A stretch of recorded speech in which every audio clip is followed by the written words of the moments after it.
there, and welcome to the Sleepy Science Channel. Find yourself a comfortable place. Maybe you're already lying down or curled up somewhere soft with a blanket pulled just close enough to feel its weight.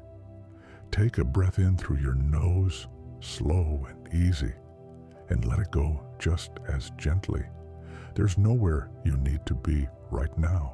Nothing you need to remember, nothing you need to figure out. Tonight, we're just going to drift together through something quietly wonderful, the way memory works inside you.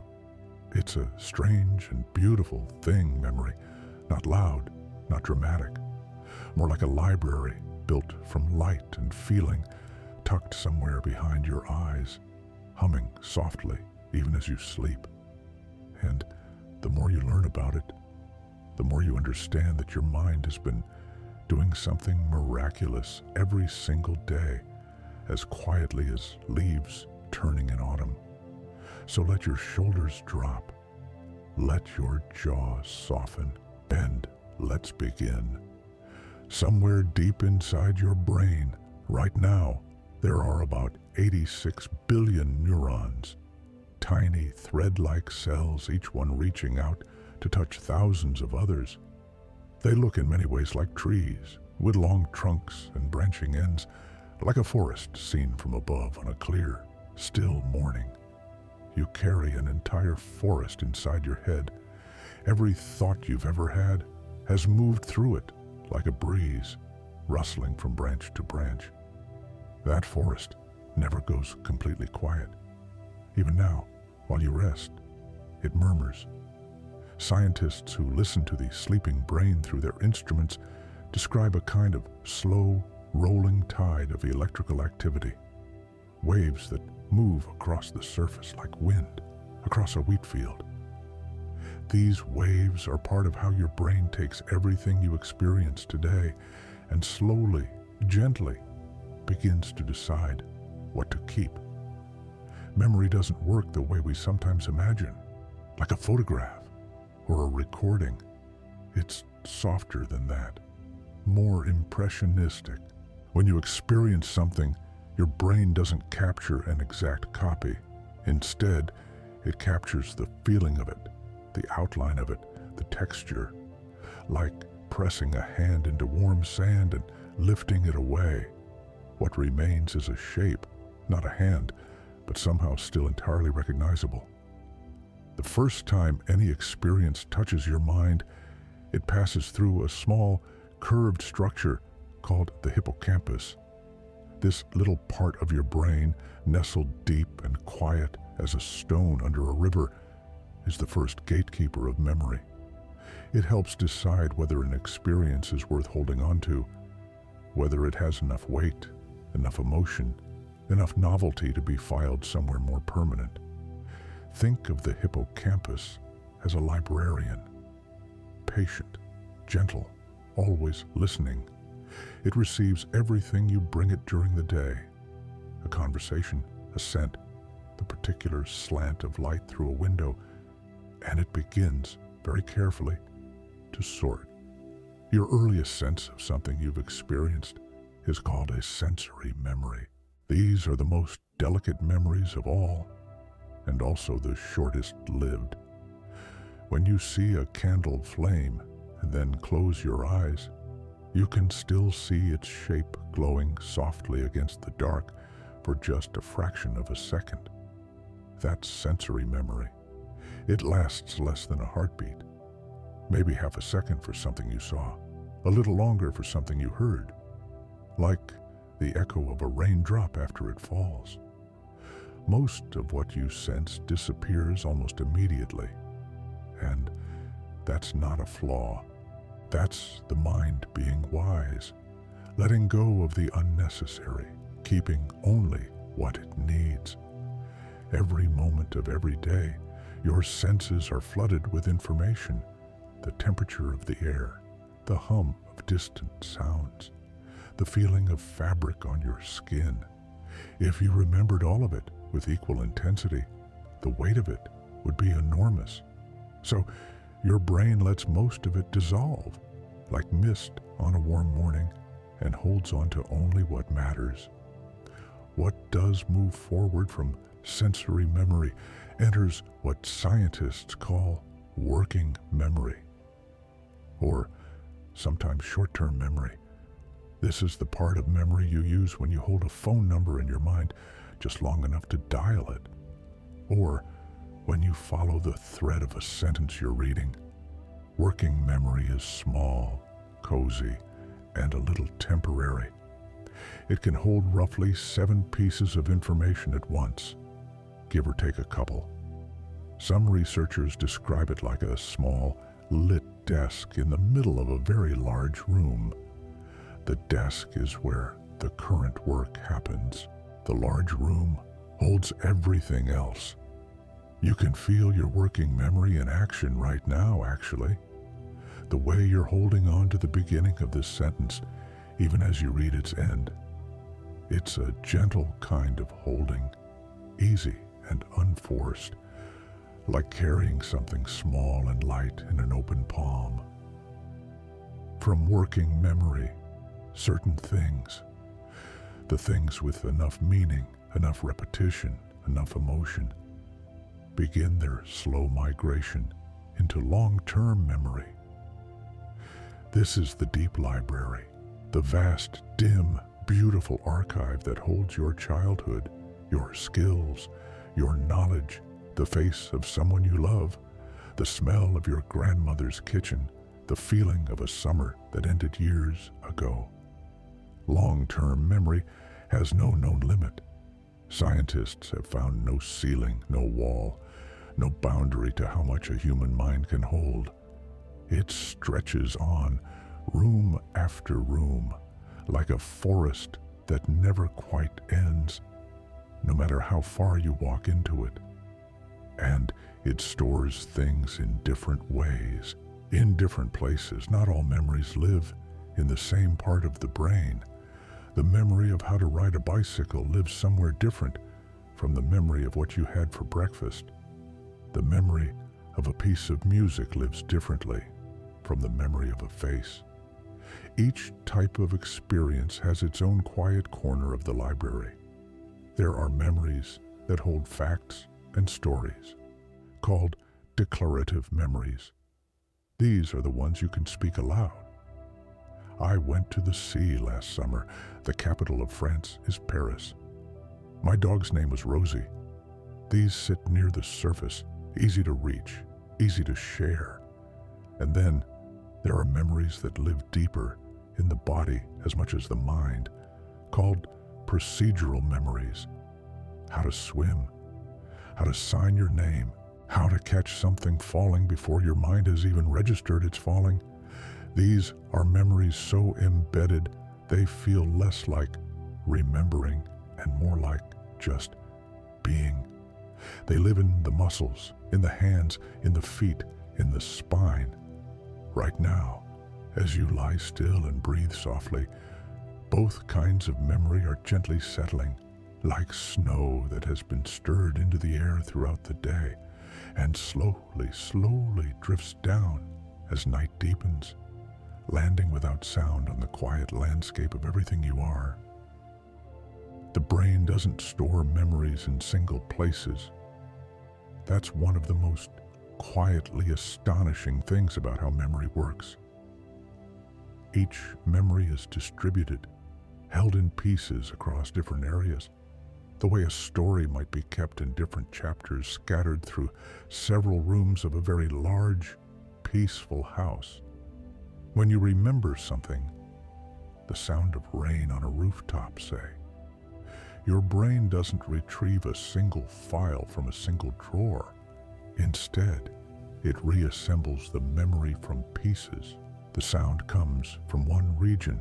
The feeling of being warm and dry inside comes from another. The image of the window, the smell of the air, the emotion of that particular evening, all of these arrive together almost simultaneously. Like musicians who have practiced for so long, they can start playing from different rooms and still arrive at the same note at the same moment. This is why memories feel so whole, so complete, even though they're made of many scattered parts. And it's also why they sometimes shift a little over the years, because reassembly is never quite perfect. Each time you remember something, you reconstruct it slightly fresh. Scientists call this reconsolidation. It means that every time you recall a memory, you're not simply replaying it. You are very gently rewriting it, just a little, just around the edges, like tracing a drawing through thin paper. The lines stay mostly true, but there's always the faintest, softest variation. This is not a flaw. It's actually a kind of grace. Your memories can soften over time. The sharp corners of painful things can slowly round. The bright warmth of happy things can deepen, grow richer. Memory is alive, not frozen. It breathes, just like you do. Think about the smell of rain on dry earth, that wonderful grounding scent that rises from the soil when the first drops fall after a long dry stretch. You might have smelled this hundreds of times in your life, and yet it can still feel immediate, surprising, almost new. Scent is unique among the senses when it comes to memory. The part of your brain that processes smell is directly connected to the hippocampus and to the amygdala, the emotional center of the brain, in a way that no other sense quite matches. A single scent can reach backward through years in an instant, pulling up a memory from childhood before your thinking mind has even caught up.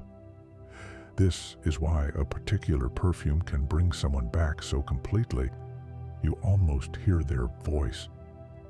Why the smell of wood smoke can make you feel the closeness of a winter evening that happened long ago. Scent is the oldest kind of memory, and perhaps the most tender. Sound works similarly, though a little differently. A piece of music carries its own emotional charge, stored alongside the memory of where you were when you first heard it, how old you were, who was with you. Music activates many different areas of the brain at once: rhythm, melody, emotion, language, movement.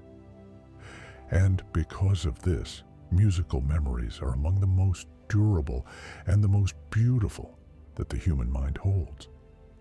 Older people who struggle to recall recent events can often still sing songs they loved at 20, every word, every note, perfectly intact. The music library is deep and well protected. It seems the brain considers it something precious.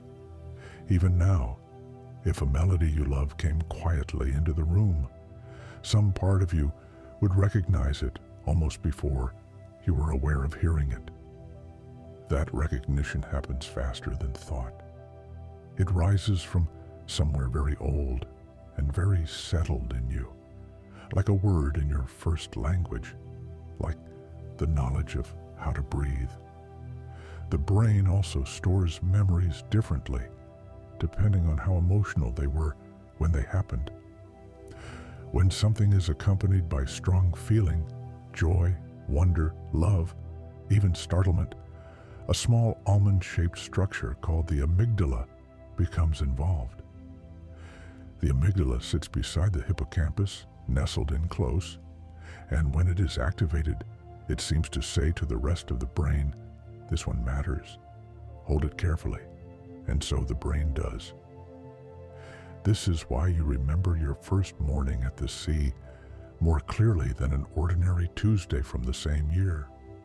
Why the moment you heard wonderful news still feels vivid and close, even years later. Emotion is like a warm light that illuminates certain memories more brightly than others. Not because the brain is being selective or unfair, but because it's being practical, keeping what felt most significant. Emotion and memory are, in this way, like two old friends who have always lived next door to each other. They share a wall. They know each other's footsteps. If you'd like to share which memory came to mind just now, a scent, a sound, a moment, you're very welcome to leave a comment below. The Sleepy Science community is a kind and gentle place, and stories are always lovely there. When we sleep, something extraordinary happens to the memories of the day. They begin to move, not randomly, with intention, with direction. During the early hours of sleep, when sleep is deepest and most still, the hippocampus begins to replay the day's experiences, sending them outward into the wider architecture of the brain, helping them settle into longer-term storage. Like a librarian who works quietly through the night, after everyone else has gone home, filing everything in its right place. This process happens in slow, rhythmic waves, the same rolling electrical tides scientists can see moving across the sleeping brain. These slow waves seem to carry fragments of the day's experience, very gently, from temporary storage toward permanent home. Researchers who study this process describe it with a kind of wonder. Something that feels as passive as sleeping is actually one of the most important things you can do for memory. When you sleep deeply tonight, and you will, your brain will be doing this quiet, careful work. Everything worth keeping from today will find its way to where it belongs. You don't have to do anything. You don't have to try to remember. You only have to rest. There is a particular kind of memory that feels different from all the others, sharper, more vivid, almost glowing at the edges. Scientists call these flashbulb memories, and you almost certainly have several of your own. A flashbulb memory is formed during a moment of great significance, something unexpected, emotionally charged, important enough that the brain seems to pause everything else and say, very quietly but very firmly, this, remember this. And so you do. Not just the event itself, but the surroundings, where you were standing, what the light was like, whether it was warm or cold, who was nearby, what you had been thinking just before. The details of flashbulb memories feel more complete than ordinary memories, more textured, as though the scene had been lit from within. Researchers have found that people often remember where they were when they received news of great personal significance.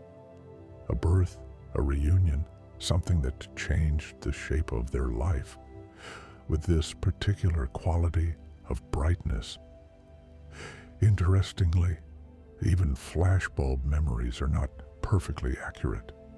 We feel when we revisit them that they are exactly as they were, pristine, unchanged, like a photograph kept in a drawer.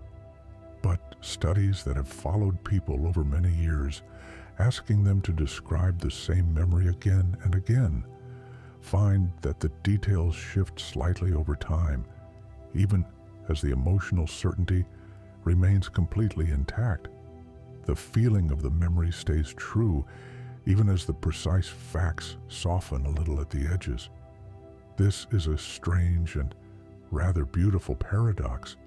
The most vivid memories we have are, in some ways, the ones we trust most. And yet, they too are rebuilt each time we visit them, gently reshaped by everything we have become since. Memory, then, is not a record. It is a relationship between you and your past, between who you were and who you are now. And, like all good relationships, it grows and shifts and deepens with time. The brain has a quiet preference for things that repeat. When you experience something once, a connection forms between neurons. A tentative, delicate link, like a single thread of spider silk catching the morning light. when you experience it again or think about it again. That thread is reinforced. A second thread lays alongside the first, and again, until what was once fragile becomes something more like a rope, strong, well-worn, easy to find in the dark. This is why repetition helps learning, not because the brain is mechanical, but because it is, in its own quiet way, very patient. It builds gradually. It prefers gentle reinforcement over sudden force. It remembers best the things that return to it again and again, like a friend who always comes back. Musicians know this without having to be told. So do craftspeople, gardeners, anyone who has practiced anything with love. The skill becomes easier not because the task grows simpler, but because the pathway to it grows wider, smoother, more worn with use. The memory of how to do it finds its way into the body, into the hands, until it feels as natural as breathing. Speaking of breathing, yours is very soft right now, isn't it? Slow and even, each breath carrying you a little further into the quiet evening. That's just right. The brain also forms what researchers call semantic memory. Memory for general knowledge, for facts and meanings and understanding. This is the vast background knowledge that lets you understand the words in a sentence, recognize the shape of a tree, know that rain falls downward and stars come out at night. It's the quiet foundation of everything. Semantic memory is remarkably stable. It doesn't depend on context the way personal memories do. You don't need to remember when you learn that water is wet in order to know it. The knowledge simply exists, settled into the deep structures of your mind, as reliably present as the ground beneath a forest floor. And then there is something even quieter, what some researchers call implicit memory or non-declarative memory. These are memories you hold without knowing you hold them, preferences you formed without being able to explain why, patterns you've absorbed from exposure, from repetition, from 1,000 small moments of experience that never rose to the level of conscious attention. You might feel comfortable in certain places, drawn to certain colors or sounds, at ease with certain kinds of people, and not quite know why.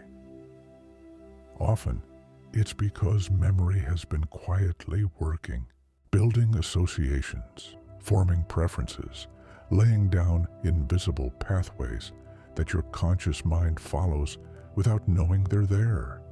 This is one of the most tender aspects of how memory works. So much of who you are was shaped by experiences you didn't notice having, by mornings and afternoons and small moments of warmth that never made it into any deliberate recollection, but settled into you anyway, like pollen settling into a meadow after a still and sunny day. Sleep changes across the night, cycling through different stages in a slow, rhythmic pattern, and each stage does something different for memory. In the deepest stages of sleep, what scientists call slow-wave sleep, the hippocampus is most active in replaying and transferring the day's experiences. These are the early hours of the night when sleep is heaviest and most restorative. If you've ever felt, after a very long and full sleep, that your mind was clearer, more settled, this is why. The deep work was done. The librarian was busy and did a thorough job. Later in the night, as morning draws closer, the brain spends more time in a different kind of sleep, rapid eye movement sleep, or REM. This is the stage most associated with dreaming. And during REM sleep, a different kind of memory work happens. Emotional memories are processed and refined. New connections are made between things learned during the day and things already known. Fragments of experience that seemed unrelated are gently woven together. Researchers who study this describe REM sleep as a kind of soft creative workshop. During the hours of dreaming, the brain is free to make connections it wouldn't make during waking. Lateral, unexpected, gentle associations that in the morning can feel like sudden insight or surprising understanding. The solution to a problem that seemed impossible at midnight can sometimes feel obvious after a good night's sleep. This is not an accident. It's the brain at work, in its own time, in its own quiet way. There's something comforting in knowing that rest is productive, that you don't have to be doing anything consciously, deliberately, effortfully, for something important to be happening. Your mind continues its work without you, patiently, faithfully, night after night after night. You might enjoy browsing through the Sleepy Science playlist, by the way. There are other stories there on rain, on forests, on the quiet lives of trees, all of them designed for evenings exactly like this one. One of the most poetic findings in memory science is the idea of sleep spindles.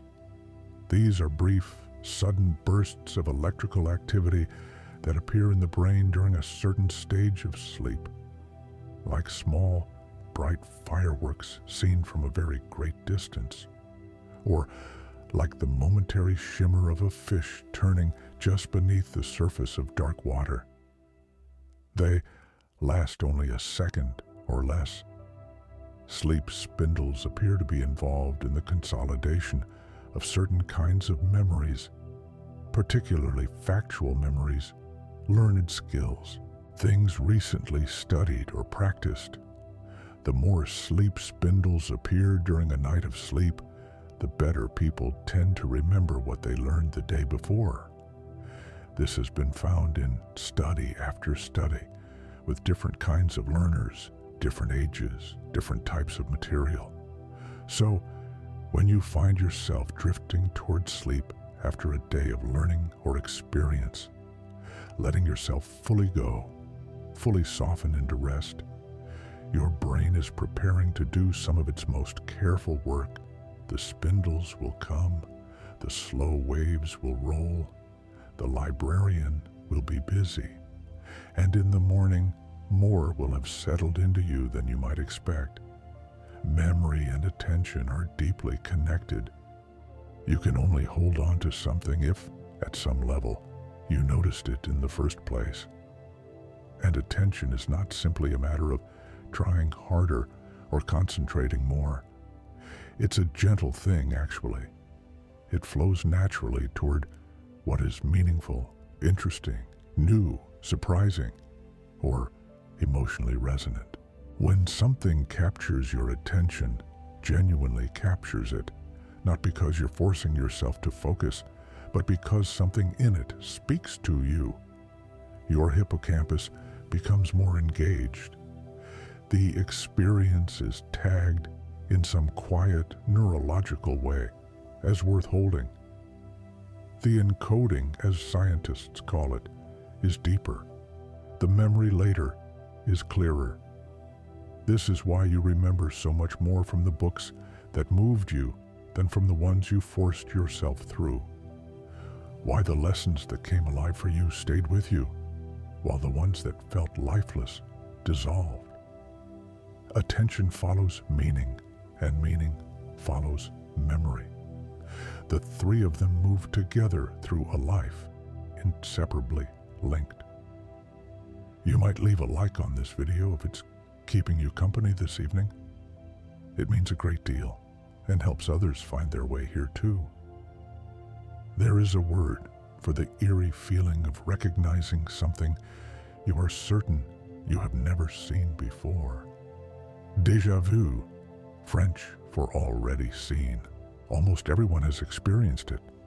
You walk into a room, or hear a phrase, or see a particular arrangement of light and shadow, and for a moment, a strange certainty settles over you that you have been exactly here before. Researchers who study this phenomenon believe it arises from a small mismatch in the usual machinery of recognition. Normally, when you encounter something familiar, your brain registers two things simultaneously: the recognition itself and a sense of familiarity, of knowing.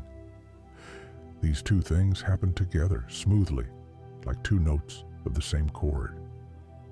In déjà vu, something causes the sense of familiarity to arrive just a fraction of a second before the recognition. And so the new experience feels briefly as though it is a memory, as though you have already known it, already been here, already felt this particular quality of moment. The feeling passes quickly, usually within seconds. But while it lasts, it has a dreamlike quality, a softness at the edges, a sense that time is folded gently over itself.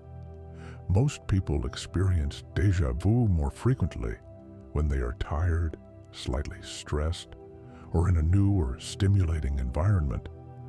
All conditions where the brain is working a little harder than usual, and small misfires in the usual smooth processes become briefly perceptible.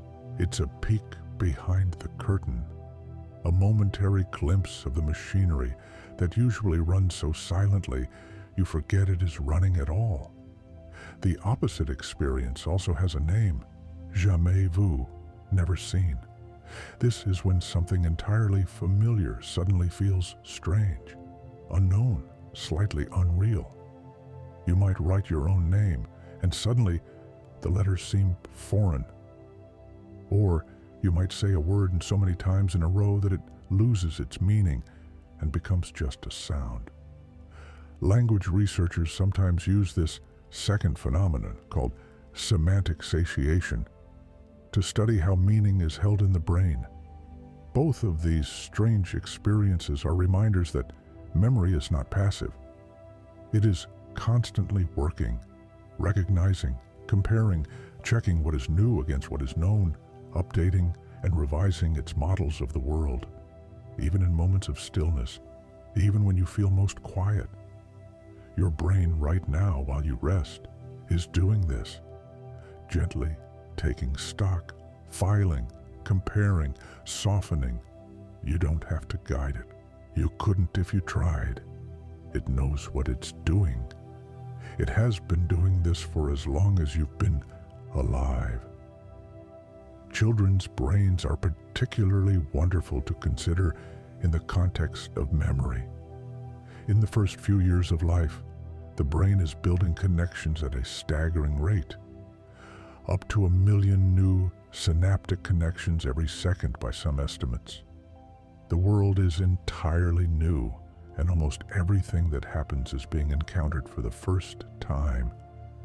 Everything is vivid. Everything is weighted with novelty. And yet, paradoxically, most adults remember almost nothing from before the age of 3 or 4. This phenomenon, called childhood amnesia or infantile amnesia, has puzzled researchers for a long time. The memories were there. Children do learn from early experiences, do hold on to things in implicit ways, are shaped by what happens in those very early years. And yet, the explicit, speakable, narrative memories simply don't persist into adulthood. One reason may be that the hippocampus, that gentle librarian we met earlier, is still developing in those early years. It's still learning how to do its filing. The infrastructure for long-term explicit memory is not yet fully in place. And so, experiences wash through, shaping the child like water shaping stone, leaving impressions, changing the landscape, without leaving behind the kind of retrievable record we associate with memory in later life. Another reason may be language, narrative memory, the kind where we tell ourselves stories about our past, seems to rely heavily on language. Before we have enough words to tell the story of what happened, it may be harder for the experience to settle into the kind of form we can later retrieve as a memory. This is a reminder that language and memory are deeply intertwined. The stories we tell about ourselves, the inner narration that runs almost constantly through a waking human mind, shape not just how we understand our memories, but how we hold them, how we store them, how we find them again. There is something called a memory palace, a technique so old that it was used by Greek and Roman orators thousands of years ago, long before anyone understood the neuroscience behind why it works. The idea is simple and quietly beautiful. You imagine a place you know well, a house, a garden, a familiar walk, and you place in your imagination vivid scenes or objects at specific locations along the way. When you need to remember something, you take a mental walk through your palace, and each location yields its piece of information, like turning a corner and finding something waiting for you exactly where you left it. This technique works because the brain has an extraordinary memory for space. The same hippocampus that handles the encoding of experiences is also responsible for spatial navigation, for knowing where you are, how to get somewhere, how the parts of a landscape relate to each other. Spatial memory is ancient, deeply embedded, incredibly reliable. Our ancestors needed it to survive, to find their way through forests, to return to water sources, to remember where food had been found. By anchoring information to spatial locations, the memory palace borrows from this ancient, reliable system. It makes abstract information, a list, a series of facts, the order of a speech, feel as concrete and findable as a stone on a path you have walked many times before. Even if you never formally use a memory palace, your spatial memory is working for you constantly. You know the layout of your home without thinking about it. You know which drawer holds what. You know the feel of a particular staircase in the dark. This deep spatial knowledge lives in you, warm and settled, like a map drawn so long ago that you've forgotten drawing it. Taxi drivers in cities with complex street layouts have been studied extensively for what their work does to their brains. Researchers who scan the brains of experienced London taxi drivers, who are required to learn the locations and connections of thousands of streets, found that the hippocampus in these drivers was measurably larger than in people without this kind of intensive spatial training. The exercise of navigating, of constantly building and using spatial memory had actually changed the physical structure of the brain. This is one of the most moving findings in memory research and in brain science more broadly. The brain is not fixed. It is not like a stone. It is more like a garden, responsive to attention, to use, to practice, to love. It grows in the directions you tend. Please do check the playlist if you're enjoying this story. There are evenings and evenings worth of gentle company there, waiting for you whenever you need them. The technical name for this responsiveness of the brain is neuroplasticity. Neuro, from the Greek for nerve. Plasticity, from the sense of something moldable, shapeable, not rigid. The brain maintains this quality throughout life, growing quieter in some areas with age, perhaps, but never entirely losing its capacity to change, to learn, to form new connections. New memories can be formed in old age, New skills can be learned. New understanding can take root. The soil is always there, and it remains alive. This is a very gentle and very important truth. There is a structure in the brain called the prefrontal cortex. It sits just behind your forehead, quiet and thoughtful. And it is involved in a kind of memory that feels different from the others. This is the memory of plans and intentions, what researchers call prospective memory, the memory of the future in a sense. Remembering to call a friend on their birthday, planning to pick up something on your way home, the intention to do something later held in the present. This kind of memory has its own particular texture, lighter than other memories, more susceptible to being crowded out by other things, requiring a different kind of gentle maintenance. You've almost certainly experienced the way prospective memory can slip through. You walk into a room intending to do something, and the intention dissolves the moment you arrive. Researchers actually study this, the doorway effect they call it. Something about crossing a threshold, entering a new context, causes the brain to partition its current mental contents from what came before, like starting a new chapter. This is not forgetfulness in the usual sense. It is the brain doing what it usually does so well, filing experiences according to context, sorting by environment and situation. The room you were in is one chapter. The new room is another. And sometimes the intention, not quite fully formed, gets filed with the old chapter instead of carried into the new one. The way to work around this is simply to bring the intention back into awareness, to carry it deliberately across the threshold, to say, either aloud or quietly to yourself, what you came for.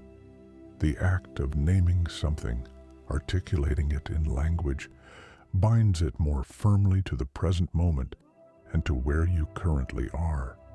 Words, again, doing their quiet work alongside memory. There are people whose memories are astonishing, not in the way of ordinary good memory, but in a way that feels almost architectural. People with highly superior autobiographical memory can recall nearly every day of their lives in extraordinary detail. What they wore, what they ate, what the weather was, what they thought about, what they said. Researchers who study these individuals describe spending hours with them, going through calendars, verifying the details, and finding again and again that the memories are accurate. These individuals describe their memory not as something they do deliberately, but as something that happens to them. When they think about a date, they are there again, not just remembering it, but re-experiencing it. The past is vividly, sometimes almost overwhelmingly present. And yet, interestingly, people with this extraordinary autobiographical memory do not necessarily have superior memory for abstract information, for facts, for numbers, for lists. Their gift is specific and personal. It is memory for the lived texture of their own days. Most of us are somewhere in a much more middling range, remembering the shape of things, the emotional core of experiences, the general outline, while the specific details soften and fade in the way that is natural and perhaps, ultimately, kind. Forgetting is not the opposite of memory. This is one of the most important and quietly liberating things that memory science has to offer. Forgetting is part of memory. It is how memory works, not how it fails. The brain is continuously making decisions, mostly without any conscious input from you, about what to keep and what to let go. And there is wisdom in the letting go. A mind that retained everything with equal vividness would be, researchers suggest, not a superior mind, but an overwhelmed one. Unable to distinguish what matters from what doesn't. Unable to generalize from individual experiences. Unable to see the forest for the trees.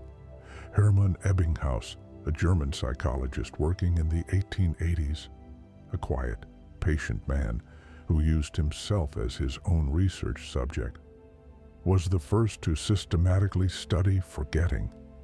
He memorized lists of nonsense syllables and then tested himself at regular intervals, charting how much he retained over time. What he found became known as the forgetting curve. Memory, he discovered, fades quickly at first, and then more slowly.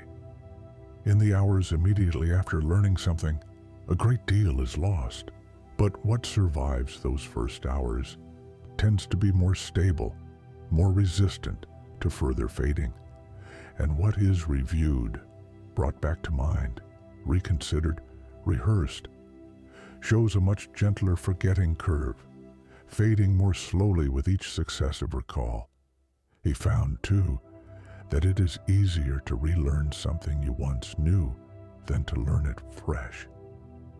Even if you feel you have completely forgotten something, a language studied years ago, a skill left unpracticed, a piece of knowledge not touched in a long time, traces remain. The relearning goes faster than it should if memory were truly gone.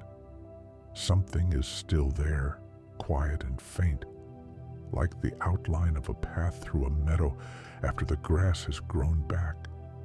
This is called the savings effect, and it means that nothing you have ever truly known is ever entirely gone. It waits, patient as a seed, for the right conditions to become findable again. If this story is keeping you company and helping you settle, you're very welcome to leave a like. It's a gentle thing that makes a real difference. There are other kinds of forgetting that feel less like release and more like loss. When memories that once existed become inaccessible through injury, through illness, through the gradual changes that age can bring. This is a different thing, and a tender one, and it speaks to how much memory is tied to who we feel ourselves to be. But even here, researchers have found surprising pockets of preservation. People who can no longer recall recent events often retain very old memories with clarity and warmth. The earliest memories, childhood scenes, loved faces from long ago, the feel of a particular place in youth, seem to be among the most deeply embedded, the most resistant to fading. And emotional memory, procedural memory, the body's knowledge, the heart's recognitions, often outlast more explicit kinds of knowing. Someone who has forgotten many things may still light up when a beloved piece of music plays, may still reach out a practiced hand to perform a skill learned long ago, may still recognize a face even when the name is lost and feel the warmth of it. Memory runs deeper than words, deeper than names, deeper than any single structure of the brain. The word remember comes from the Latin rememorare, to call back to mind. But there is also something older in the word, something more physical. Re means again. Memor means mindful. To remember is literally to become mindful again. There is a softness in that, not forcing, not straining, simply becoming again aware of something that was already there.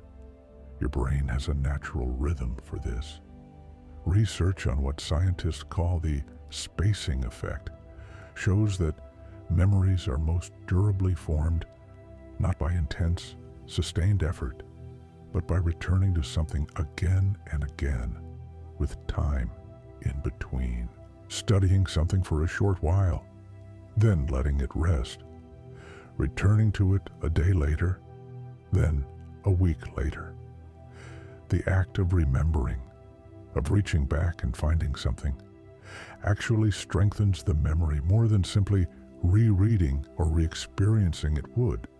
This is called retrieval practice, and it works because the act of searching for a memory, of reaching toward it, reinforces the pathways that lead to it, like walking a path through tall grass again and again until it becomes clear and easy to follow.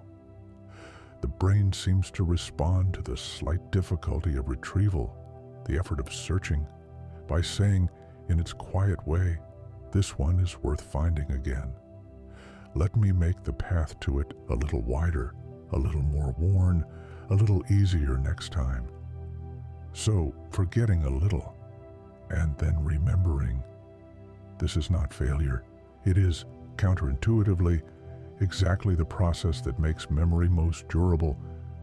The slight effort of finding what was almost lost is what makes it found more firmly. There is a quality of attention called mindfulness, being fully present in a moment, noticing what is actually happening without rushing past it. And researchers have found that this quality of presence strengthens memory encoding. Experiences approached with full attention leave deeper impressions than those we half noticed while doing something else. This doesn't mean you need to be intensely focused on everything, only that sometimes, when something is happening that you would like to remember, a conversation, a moment, a landscape, a face, the simple act of slowing down, breathing, really arriving in the moment, is something your hippocampus will appreciate, something it will notice and respond to and hold more carefully. Sunlight on water, the smell of earth after rain, the sound of someone you love laughing. These things are worth arriving into. You're doing something a little like that right now, actually. Resting fully, letting the evening settle around you, present without any particular urgency. Memory doesn't need to be made deliberately tonight. It is simply happening quietly, as it always is. The brain is always comparing what it perceives to what it remembers. This is happening beneath the surface of every moment, a constant background process of checking and pattern matching, like a very gentle and very thorough proofreader working through an endless manuscript. When something matches a known pattern, a face, a place, a situation, the brain identifies it almost instantly, without any conscious effort. Recognition is fast and usually effortless. It happens before we can even articulate what we've recognized. When something doesn't quite match, when there's something unfamiliar mixed into the familiar, or something familiar in an unexpected context, the brain pauses, a small signal of novelty, a gentle alertness. The hippocampus is particularly sensitive to novelty, to things that are new or unexpected, and responds to them with increased engagement. New things are more likely to be remembered, partly for this reason. This is why travel tends to stretch the feeling of time. When everything around you is familiar, the brain processes it quickly, efficiently, without needing to linger. The days can feel like they pass fast. But when you're in a new place, surrounded by things that don't match your existing patterns, the brain spends more time on each moment, encoding more carefully, noting more details. And when you look back on that week, it feels longer than it was, fuller, richer in texture. Memory and the feeling of time are deeply connected. A life full of novel experiences, new places, new people, new knowledge, tends to feel in memory longer and more spacious than a life of unvarying routine. Not because time actually passes differently, but because the brain has more to show for it when it looks back. This is a gentle encouragement, perhaps, to try something new occasionally, not for any dramatic reason, just because the brain loves it quietly, because novelty is a kind of gift to your future memory. The playlist is always there waiting for you if you'd like to explore it on another night. Stories of forests and stars and the quiet sound of rain, each one a new small journey. Our memories are also shaped in gentle and surprising ways by the memories of others. When we talk with people about shared experiences, family members, old friends, people who were there, we exchange versions of what happened, and our own memories are subtly influenced by theirs. A detail someone else remembers vividly can be absorbed into your own recollection of the event. A slightly different emotional emphasis can shift the color of a shared memory over time. This social dimension of memory is one of its most beautiful aspects. We hold each other's pasts. We help each other remember. The stories families tell around tables, the photographs shared, the conversations that begin with, "Do you remember?" All of these are memory's social life. It's community. Oral traditions and cultures around the world have always known this. Stories passed from voice to voice, generation to generation, are not just entertainment or instruction. They are collective memory. They are the way a community holds its past and holds it together. Your own memory is not entirely private. It is held in part by the people who know you, and part of it lives in you that once belonged to others. Stories you were told, memories passed to you by people who loved you, accounts of times before you were born that have become somehow part of how you understand yourself. We are, each of us, a small archive of other lives as well as our own. Among the things that help memory most are also some of the simplest. Sleep, which we've already visited together, and which is doing its work in you right now as you grow still and soft. Movement, physical activity, increases blood flow to the brain and stimulates the production of a protein called BDNF, which supports the health and growth of neurons. Not dramatically, not all at once, just quietly, steadily, like water finding its way through stone. Nature itself seems to have a restorative effect on the brain's capacity for attention and memory. Studies that compare people after a walk in a natural environment, trees, water, grass, open sky, with people after a walk in an urban environment, find that the nature walkers score higher on tasks requiring sustained attention and working memory. There is something in the natural world that allows the mind to rest while still remaining gently alert. Natural environments are rich in soft, non-urgent stimulation. The movement of leaves, the sound of water, the play of light. They hold your attention without demanding it. They restore what research calls directed attention, the deliberate, effortful focus that gets depleted when you spend a long time in demanding, cognitively intense environments. This is why a day outdoors can leave you feeling clearer, more settled, more ready to think. Not only because you moved your body, but because your attention was given the chance to rest, floating softly over things that ask nothing of it. The brain is, at its core, a natural thing, shaped by millions of years of living in natural environments, of reading sky and water and the movement of animals and plants. It still responds to those environments as if to something familiar, something safe, something that says, "You can rest here. You are home." Let yourself be in that kind of space right now, in the imagined green and open quiet of it, the soft sound of water somewhere not far off, the light falling through leaves, your breath moving in and out without any effort at all. Relationships are among the most powerful supports for memory too, and for the brain generally.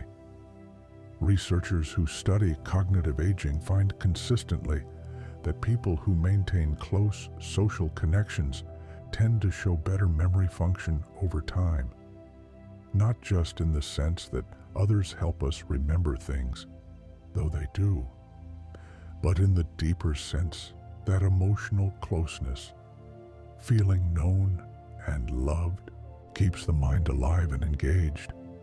Loneliness, by contrast, has been found to have measurable effects on cognition over time, not because people who are lonely are less capable, but because the brain, wired for connection, functions a little differently when connection is absent. It is as though a particular kind of nourishment is missing. Memory, in this light, is not just a cognitive function.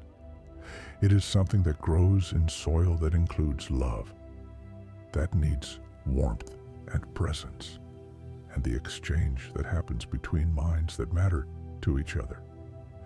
There is a particular quality of memory that comes with age, what some psychologists call the reminiscence bump. If you ask people in later life to recall memories from across their lifespan, a disproportionate number of their vivid, personally meaningful memories tend to come from adolescence and early adulthood, roughly the ages of 15 to 30. This period is when many life's firsts happen. First profound loves, first chosen friendships, first real decisions about who to be, first deep encounters with music and ideas and the world beyond home. The novelty of those years is very high. The emotional intensity is high.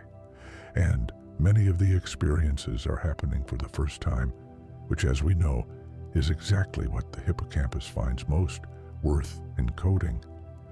These years often feel in memory larger than they were in calendar time, longer, richer, more textured, and the memories from them tend to retain a particular vividness that memories from quieter, more settled periods of life don't always have. But memories from any age, formed with attention, with emotion, with novelty, can have this quality. A beautiful thing can happen at any age. A meaningful encounter, a sudden understanding, a moment of unexpected joy. These will be recorded wherever they fall in a life. The capacity doesn't close. Water is one of the most ancient triggers of a certain quality of mind that helps memory. Being near water, a lake, a river, a calm sea, seems to induce a state of gentle, open attention that researchers have begun to call the blue mind, a soft, slightly meditative alertness, not sharp focus, not daydreaming exactly, something in between, receptive, calm, easily moved by small things. This state, as it turns out, is a particularly good one for memory consolidation and for creative thought. The relaxed, lightly engaged mind makes connections more freely than the tightly focused mind. Ideas drift toward each other. Memories surface that might not have surfaced in a noisier moment. Something like what's happening right now, perhaps. As you rest and breathe and let the thoughts come and go without holding on to any of them too firmly. The smell of clean water has its own quiet power, so does the sound of it. Rain on leaves, waves on shore, the soft, continuous sound of a running stream, which incidentally is why these sounds work so well as backgrounds to sleep and rest. They occupy just enough of the brain's auditory processing to create a gentle mask over less regular, more intrusive sounds. They are consistent, non-urgent, and deeply associated for most people with safety and rest. The brain, hearing them, settles. If you'd like to leave a comment about what kind of water sounds feel most restful to you, rain, river, ocean, that would be a lovely thing to share. The community here is very warm. Memory and identity are so close together that it can be difficult to say where one ends and the other begins. Who you are, in the sense you'd express in a conversation with a stranger, the stories you'd tell, the things you'd say about yourself and your life, is built almost entirely from memory, and not just from accurate memory, from selected, shaped, narrated memory. The stories we tell about ourselves are not transcripts. They are interpretations, emphasizing certain events, connecting them with threads of meaning, constructing a character, you, who moves through time with some continuity and coherence. This narrative self is one of the most remarkable things human consciousness does. The ability to hold together a sense of continuous identity across a lifetime, across sleep and waking, across change and loss and growth, is something that rests quietly on the patient foundations of memory. When memory changes significantly, through illness or injury, the sense of self can shift in ways that feel profound. This is why memory matters so much beyond simple recall of facts. It is the material of the self, the clay from which you have made yourself consciously and unconsciously, day by day. And yet, there's something freeing too in understanding how constructed this narrative is. The self is not as fixed as it might feel. The stories can be gently revised. New meaning can be found in old events. What seemed like a simple chapter can be reread, and sometimes something entirely different is found in it. Memory is living, the self is living. Both are always quietly in process. The night sky has its own relationship with memory, not just as something beautiful to remember, but as a memory in itself. Starlight is old light, the light reaching your eyes from even the nearest visible stars left its source years ago, from distant stars thousands or millions of years ago. When you look up at a clear night sky, you are seeing different moments in time, all arriving together, all landing in the same instant in your eyes. The sky is a kind of memory made visible, a record of light that has traveled immense distances to be here, now, with you. Your own memories are a little like that, things that happened long ago, arriving now in your mind, changed by the journey, carrying the warmth of their original source, real in their own way, even if no longer exactly what they were. There is no single place in the brain where the self is stored, no single location where all the memories gather into one continuous stream. Consciousness and the sense of a unified experiencing self is distributed, arising from the cooperation of many different brain regions working together in a pattern so seamless that it feels, from the inside, like a single thing. This is one of the deepest and most beautiful mysteries of science, and memory is at the heart of it. What makes you feel like you? The continuity of experience from moment to moment, from morning to morning, from year to year, is held together largely by memory, by the thread of recollection connecting who you were yesterday to who you are now, by the ability to remember waking up this morning and yesterday and the day before, to remember the faces of people you love and the shapes of places you've lived, and the experiences that have moved through your life like weather through a landscape. Sleep interrupts this continuity every night. You close your eyes, awareness dissolves, and for several hours there is, in a sense, no continuous self. And then morning comes, and memory reweaves you. The thread picks up exactly where it left off. You wake up knowing who you are, where you are, what day it is, what your name is, what you love, and what you're hoping for.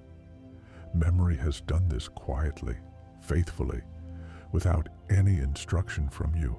It does this every single morning, has done it every single morning of your life.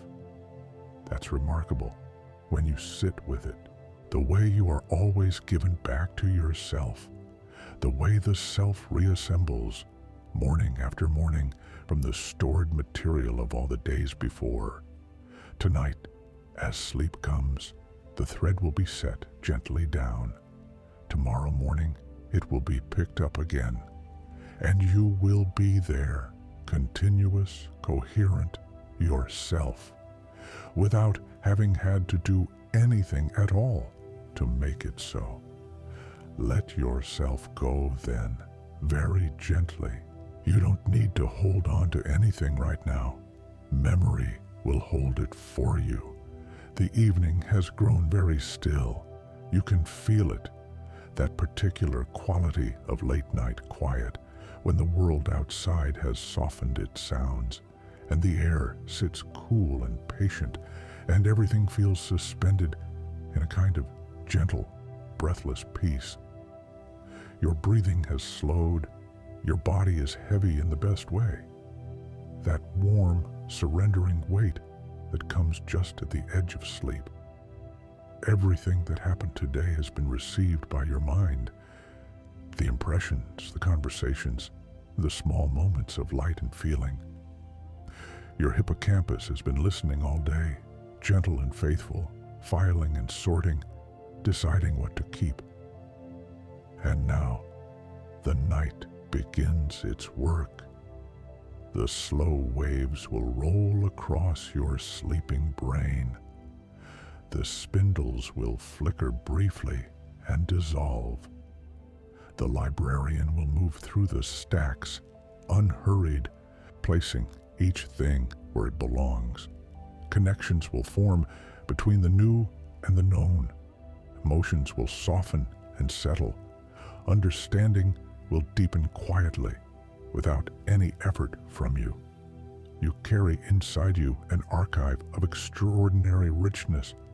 Every person you've loved, in some form, lives in you still. Every place that moved you has left its texture somewhere in the vast, quiet library of your mind. Every piece of music that ever reached you, every morning that felt like grace, every small and perfect moment, all of it held in its way, in the shimmering forest of your neurons, in the patient darkness of the deep library. You are, in a very real sense, everything you have ever known and felt and noticed and loved. All of it folded gently into you, still there, still real, even when you can't find it on purpose. Memory is not what you think about. It is what you are made of. The very first memory any creature has is not a story. It is a sensation, a warmth, a sound, a rhythm. Before language, before images, before any sense of self that could look back and say, I was there. There is the body remembering, the heartbeat heard through water, the sound of a voice that would become the most familiar sound in the world. The particular quality of warmth and motion and muffled sound that is the very first environment any of us ever knew.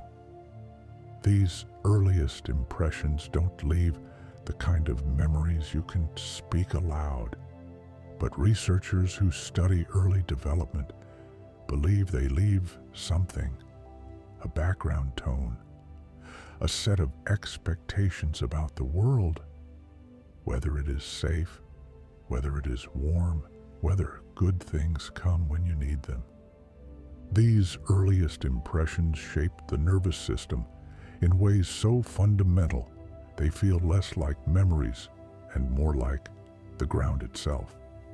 In this sense, your very oldest memories are held not in your mind, but in your body, in the way your shoulders soften when you hear a particular kind of voice, in the way certain rhythms feel calming, a rocking motion, the sound of a heartbeat, the regular pulse of waves on shore. These rhythms feel familiar because they are familiar, because you knew them before you knew anything else. Lullabies work this way. Almost every culture in the world has them. Sung in 1,000 different languages, to 1,000 different melodies, but sharing certain qualities across all of them. A slow tempo, a gentle, repetitive rhythm, a voice that is close and low and warm. The brain, hearing these, recognizes something older than any specific memory. Something that says, you are held, you are safe, you can let go, which is exactly what you are doing right now, in your own way. Letting the voice and the rhythm and the warmth of this quiet space do what lullabies have always done. Saying the same thing in the same way it has always been said across all the years of your life and all the years before your life began. You are held. You are safe. You can let go. Water finds its way into the oldest parts of memory too. The sound of moving water, a stream, a gentle rain, activates what some researchers call the default mode network, a web of brain regions that becomes most active when the mind is at rest, not focused on any particular task, when you are simply being rather than doing, when you are drifting, remembering, imagining, daydreaming. This network is deeply involved in the consolidation of personal memory, in the brain's quiet work of weaving the day's experiences into the fabric of the self. And it seems to come alive most fully, not in moments of effort, but in moments exactly like this one. Moments of warmth and stillness. Moments where the mind is allowed to wander gently, without any particular destination. So resting is not a break from the work of memory. It is part of the work. Your mind, drifting softly now through whatever images and half-thoughts are moving through it, is doing something important, something the daytime mind, with all its tasks and intentions, doesn't quite have space for. Let it drift, let it wander. It knows the way. The Japanese have a concept called ma, a word that refers to a meaningful pause, a gap, a space between things. Not emptiness exactly, but a fullness of a different kind. The silence between musical notes that gives the notes their shape. The space in a room that allows the furniture to breathe. The pause in a conversation where something true is understood without being said. Memory has its own ma. The spaces between remembering when the mind is still, when nothing is actively being retrieved or encoded, are not wasted time. They are the breath that memory takes, the space it needs to settle, the silence that gives the remembered things their shape. You are in the ma of memory right now, in the space between one day and the next, in the pause that is night, full, not empty, doing the quiet and essential work of simply being still. If you've found something peaceful here tonight, you're very welcome to leave a like. It's a small thing that carries this kind of gentleness further. There is a researcher named Endel Tulving who spent decades thinking very carefully about memory, and one of his most beautiful contributions was a distinction between two ways of knowing the past. The first he called semantic memory, knowing that things happened, knowing facts about the world, knowing what is true. The second he called episodic memory, actually returning in some sense to a past experience, not just knowing that a summer morning happened, but being for a moment back in it, feeling the warmth of it, hearing the sounds, sensing the quality of the light. Tulving called this second capacity mental time travel. And it is, when you think about it, one of the most remarkable things human minds can do, to move backward through time, not just intellectually, but experientially, to feel the past, to be briefly inside a moment that is gone. Not all creatures can do this, or at least not in the same way. The ability to mentally travel backward through one's own life and forward into imagined futures seems to be tied to the same neural systems. Memory and imagination share a great deal of their architecture in the brain. Many of the same regions are active, whether you are remembering something that happened or imagining something that hasn't happened yet. This is why memory researchers sometimes say that imagination is memory's cousin, or perhaps its sibling, built from the same materials, experiences, feelings, sensory impressions, but arranged differently, recombined, set free from the specific order in which they were lived. When you imagine a place you've never been, you build it from pieces of places you have been. The light feels like this light you once knew. The air feels like that morning you remember. The warmth is assembled from different warmths. The mind is always working with what it has, with the accumulated texture of everything it has ever held. Your imagination, in this sense, is a kind of memory you've set to music, arranged and rearranged, but made of real things, made of your life. Trees have something that, if you allowed yourself to think of it as memory, might make you feel very gently toward them. Trees carry their past in their bodies. Every year of growth, every summer and winter, every drought and flood, every abundance and scarcity is recorded in the rings of their wood. A slow, patient, entirely physical archive. Cut through a trunk and you can read decades, centuries. You can see the hard years and the generous ones. You can see where lightning struck and where the tree grew around the wound. The tree doesn't remember in any way we could verify, but it holds the record of everything it has been through. The past is built into its present form. It stands as it does because of everything that has happened to it. You are, in this way, a little like a tree.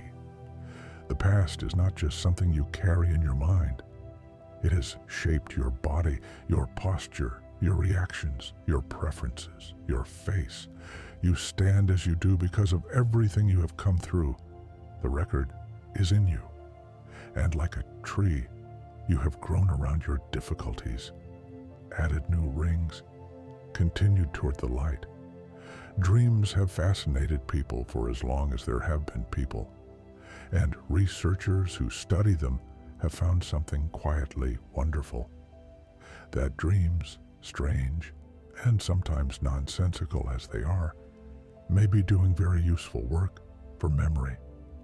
During REM sleep, when dreams are most vivid and narrative, the brain is integrating recent experiences with older memories, finding unexpected connections, weaving new threads through the existing fabric of what is known. The rules are looser in dreams. Logic doesn't apply in the usual way, and this looseness, this freedom from the ordinary constraints of waking thought, seems to be precisely what allows certain kinds of creative connection to happen. People who are working on difficult problems sometimes dream about them, not solving them in a linear way, but dreaming around them, approaching them from unexpected angles, arriving at insights that feel in the morning surprising, like a path through a forest discovered while wandering that turns out to lead exactly where you needed to go. Scientists studying memory and dreams have found that people who sleep and dream between learning something and being tested on it tend to perform better than people who are awake throughout the interval. Not just because of rest, but because of the specific work of dreaming, the creative, connective, unconstrained work of the sleeping mind.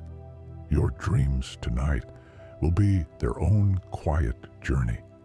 You may not remember them clearly. Many dreams dissolve quickly in the light of waking, held together by the conditions of sleep, unable to survive the transition back into ordinary consciousness. This is normal and perhaps even good. The work they do doesn't require you to remember them for their benefit to remain. You might like to share in the comments whether you tend to remember your dreams. There's often a lovely conversation there, and it would be wonderful to hear from you. The color of memory is interesting to consider. When people are asked to describe very old memories, things from early childhood, things from many decades ago, they sometimes describe them as faded, slightly washed out. The way old photographs look, the edges soft, the color is not quite as saturated as the present. But this is not entirely how memory works. Newer research suggests that some of this fading is the fading of memory itself. Details lost, textures softened, but some of it is also the influence of how we imagine the past. For people of a certain generation, many early family photographs were in black and white, or in the soft, warm tones of early color photography. And this visual language of the past has, for some people, been absorbed into how the past feels. How memory looks from the inside. Memory is permeated by the cultural forms that surround it. The way stories are told shapes the way memories are held. The way the past has been represented in photographs, in films, in the way older people spoke about the old days, has shaped what the inside of remembering feels like. This is another reminder that memory is not simply a private, internal thing. It is shaped by the shared world it lives in, by language, by images, by the collective sense of how the past relates to the present. Each generation inherits not just its own memories, but the forms in which it has learned to remember. There is a phenomenon that researchers call the generation effect, and it is one of the most practical and quietly lovely findings in memory science. Things you generate yourself, words you complete, conclusions you reach, connections you draw, are remembered significantly better than things you are simply told. The mind holds its own productions more firmly than it holds what it has received passively. Something about the act of making, of reaching, of completing, of creating leaves a deeper impression than the act of receiving. The effort of generation is itself what carves the pathway more deeply. This is why questions are so powerful as tools for learning, not because the answers to questions are somehow different from information presented directly, but because the mind, in reaching for an answer, is doing something active.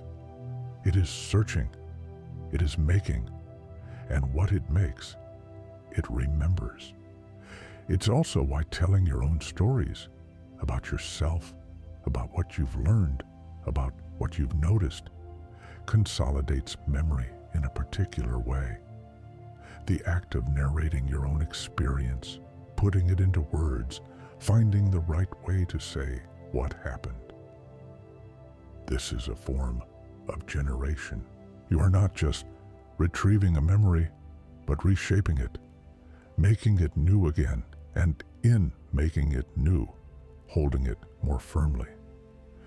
Perhaps this is why conversation is so good for memory. Why talking with someone you trust about your day, your thoughts, your worries, your joys, seems to make those things more settled, more real, more yours. If you're watching this as part of an evening routine, the Sleepy Science playlist is a gentle companion for many nights. You're warmly invited to explore it whenever you like. Bees have a kind of memory that researchers have studied with great admiration.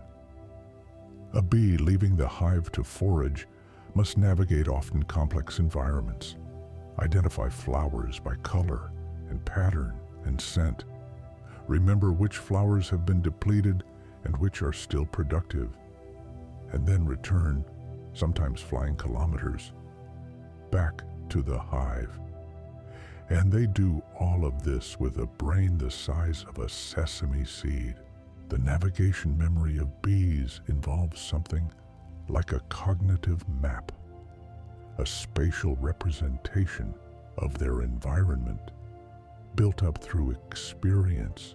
They use the position of the sun as a reference point and can compensate for the sun's movement across the sky, which means they must also have some memory of time, of how much of the day has passed.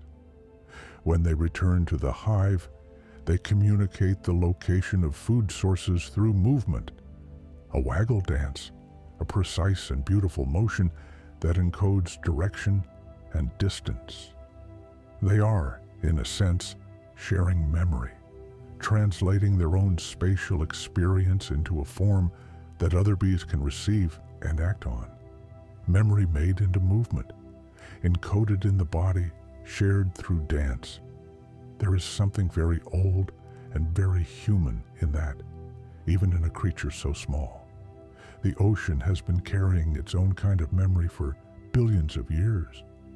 Water itself doesn't remember, but the ocean's chemistry, its temperature, its layers of sediment on the sea floor hold records of enormous spans of time. Scientists who study paleoclimatology can read in ocean sediment the history of the Earth's climate across millions of years. The warm periods and cold ones, the changes in the composition of the atmosphere, the great slow rhythms of ice ages and thaws. The Earth, in this sense, is a memory, an archive of everything that has passed through it. The stone and water and ice hold records that no living mind could hold, not because minds are insufficient, but because stone and water have more time, more patience, more space. Your own memory, measured against geological time, is a brief and delicate thing. A few decades of experience, held in a few pounds of tissue, shimmering with electrical life. Temporary in every sense of the word. And yet, within those few decades, within that small and mortal archive, there is so much. The entirety of a world experienced from exactly one unrepeatable vantage point, a singular perspective on the universe, assembled from everything you have ever seen and felt and understood and loved. There has never been anyone else who has held exactly this collection of experiences, who has made exactly these connections, who has seen the world through exactly this particular history. Your memory is unique in all the world, in all of history. There is no other archive like it anywhere, and it is resting now, softly, in the quiet of the night, held gently by your sleeping brain, safe and warm and yours. Forests remember in their own way. Old-growth forests, forests that have never been cleared, where trees have stood for centuries, carry in their structure the record of everything that has shaped them. The particular arrangement of clearings and dense growth reflects where trees fell long ago, letting light through. The mix of species reflects centuries of succession. What grew in the light of clearings? What grew in the shade beneath? The root systems underground, connected and communicating through networks of fungi, carry something that functions, in biological terms, a little like distributed memory. Resources shared, information passed, the slow response of a whole community to what has happened and what is happening. Walking into an old forest is walking into something that has a past you can feel, a quality of time that is different from a young forest, a density and silence, and particular quality of light that comes only from very old growth. Something in the body recognizes this. Something settles, perhaps because forests are where human memory began, where our ancestors lived and watched and learned, where the world was first mapped, first known, first loved. The forest is very old home. There is a quality of light that belongs to very early morning, the hour or so before sunrise, when the sky shifts from black to a deep, soft, gray blue. This light doesn't come from the sun, not yet. It comes from the sky itself beginning to glow, light scattered through the upper atmosphere long before the sun appears above the horizon. Astronomers call this time the astronomical twilight, and in it, the world has a quality unlike any other time of day, very still, very quiet, neither night nor day, a threshold, a breath held between one state and another. This is often when the sleeping brain is in its most active dreaming, deep into the night's work, close to morning, the REM periods growing longer and more vivid. The outside world at the threshold between dark and light. The inside world at the threshold between memory and morning. Waking naturally in this kind of light, without an alarm, without urgency, can feel like surfacing very slowly from something deep and warm. Memory of dreams still present, fading gently even as you try to hold them. The day before still close, the day ahead not yet arrived. A kind of in-between that is, when you have the chance to rest in it, one of the most peaceful feelings there is. The brain, in those first moments of waking, is doing something interesting. Moving from sleep consciousness back to waking consciousness is not instantaneous. There are usually a few minutes of what researchers call sleep inertia, a gentle grogginess, a softness of mind, the feeling that you are still partly elsewhere. During this time, creative insights and unexpected memories can sometimes surface, arriving from the work the night has done, still visible in the light of waking, before the day begins to fill the mind with its ordinary traffic. Many artists and writers and scientists have described keeping a notebook near the bed for exactly this reason, to catch what surfaces in those first soft minutes, before the mind becomes too busy to notice. You might leave a like on this video if it's keeping you company tonight. It's a gentle gesture that means a great deal. The passing of seasons has its own mnemonic power. Certain times of year carry a particular quality of light and air and smell that triggers, reliably, a whole texture of associated memories. The first cold morning of autumn that brings with it, without any deliberate remembering, the smell of old buildings and new school years and something bittersweet that has no name. The first warm day of spring that carries the sense of something opening, something being allowed again. These seasonal memories are very old, older than individual life experience. They go back to something in the body, in the nervous system, that responds to the annual cycle of light and temperature and the particular quality of each season's air, something built into the biology of living in a seasonal world over thousands of generations. You carry spring and autumn inside you as well as in your memories. The seasons have their own weight in the body, and as summer remembers winter and winter holds the promise of summer, your own memories hold the changing light of your life, the different seasons of yourself, all present, all folded gently into who you are right now, tonight, in this quiet. The moon has been keeping time for as long as there has been time to keep. Its slow passage through the sky, its changing shape night after night, was one of the first clocks humanity ever had, and one of the first things humans ever memorized. The cycle of the moon is 29 and a half days, and this rhythm is embedded in calendars and traditions and stories going back to the very beginnings of human culture. There is something about looking at the moon that invites a very particular quality of thought, slower, more open, less linear. Moonlight, soft and indirect, seems to invite the same quality of mind that water does, gently open, receptive, easy, the kind of thinking that happens at the edges of sleep, the kind where memories drift up unexpectedly, like bubbles rising through still water.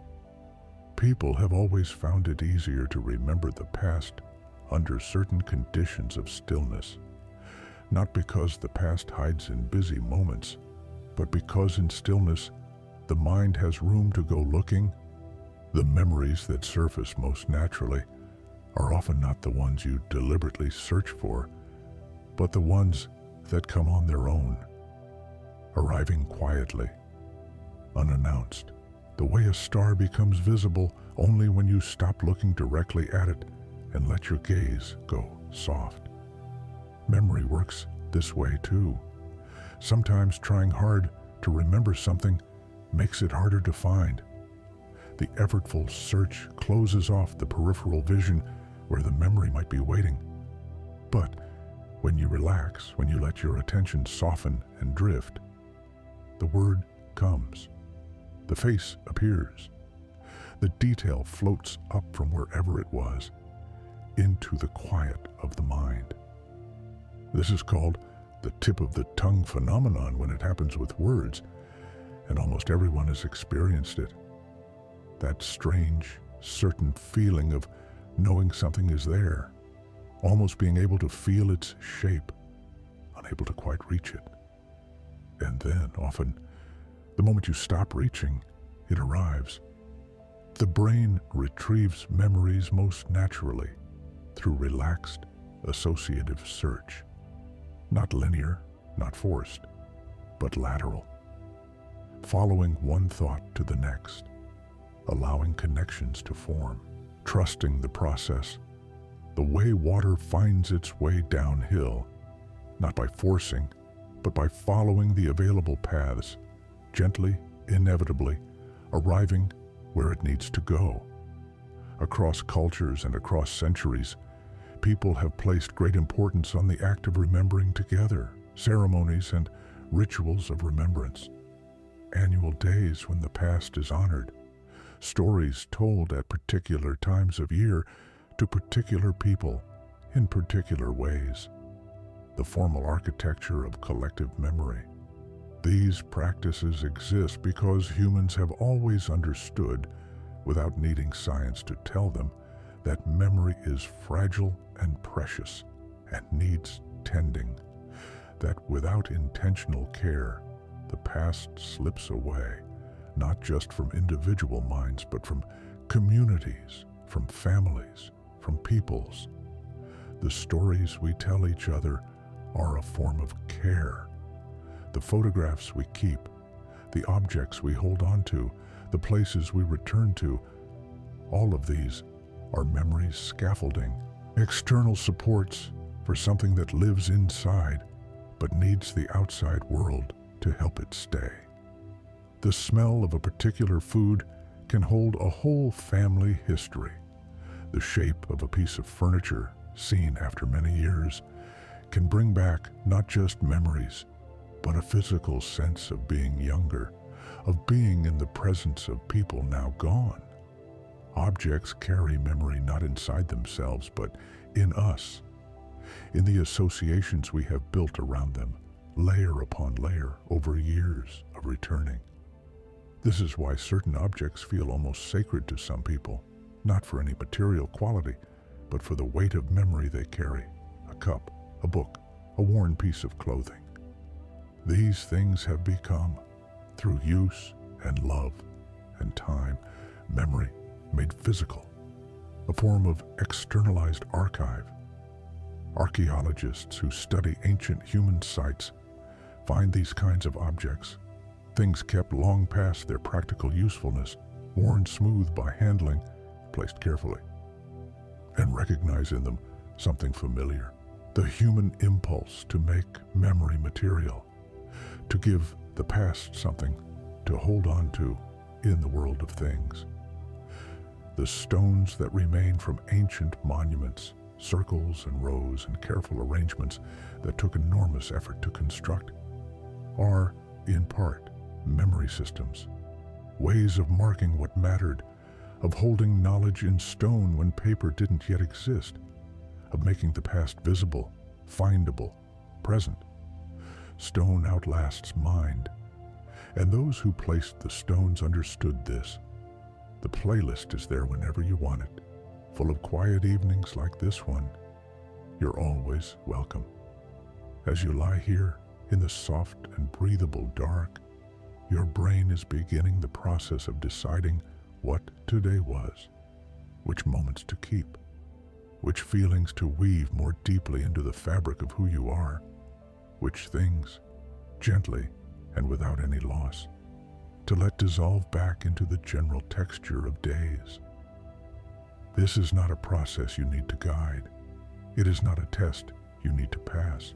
Your brain has been doing this every night of your life, quietly, faithfully, always, and it will do it again tonight.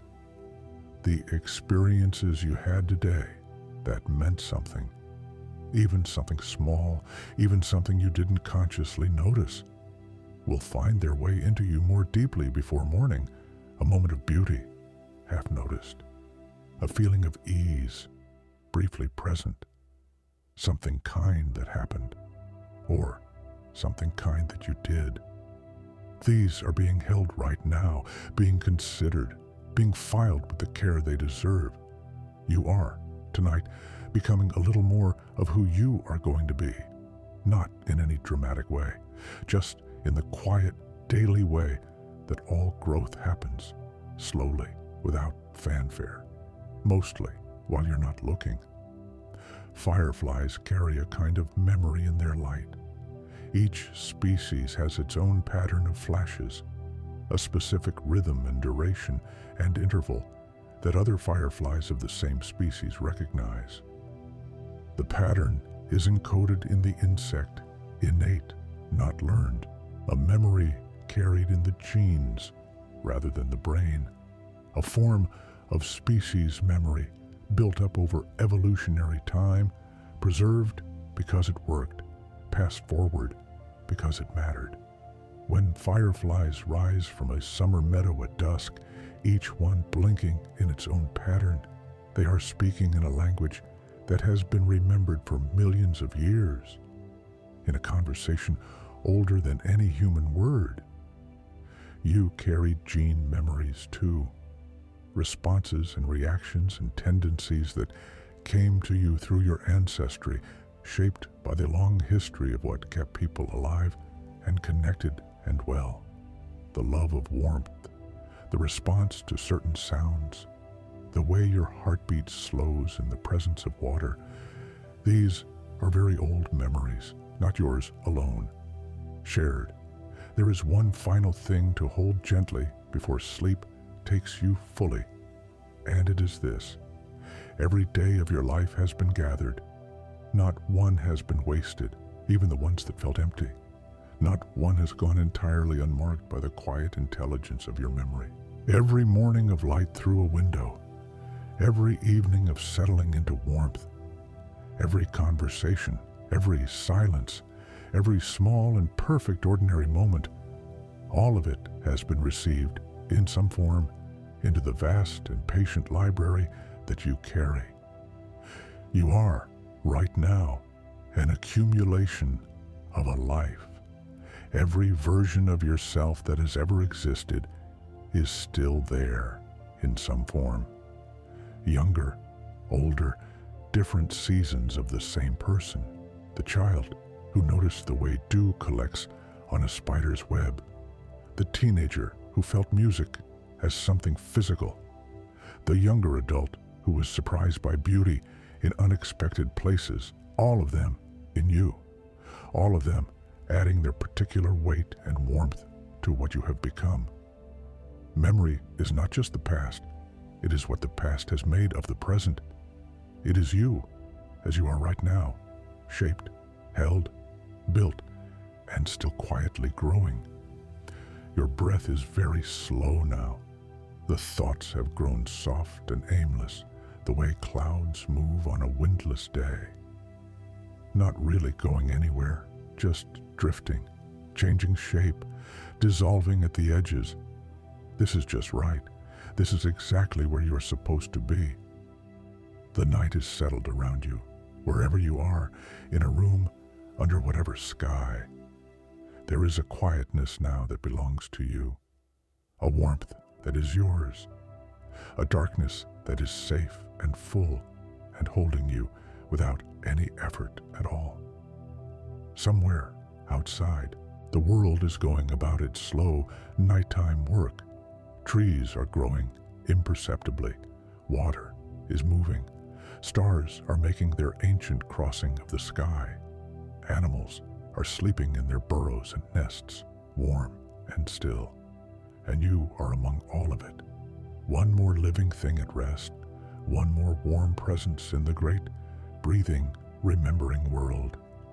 Your memory will keep what it needs from today, and tomorrow you will be given back to yourself as you always are, continuous, coherent, recognizably and completely you. But that is tomorrow, and tomorrow is not here yet. Right now, there is only this, the warmth, the quiet, the soft and faithful dark. Close your eyes now if they aren't already closed.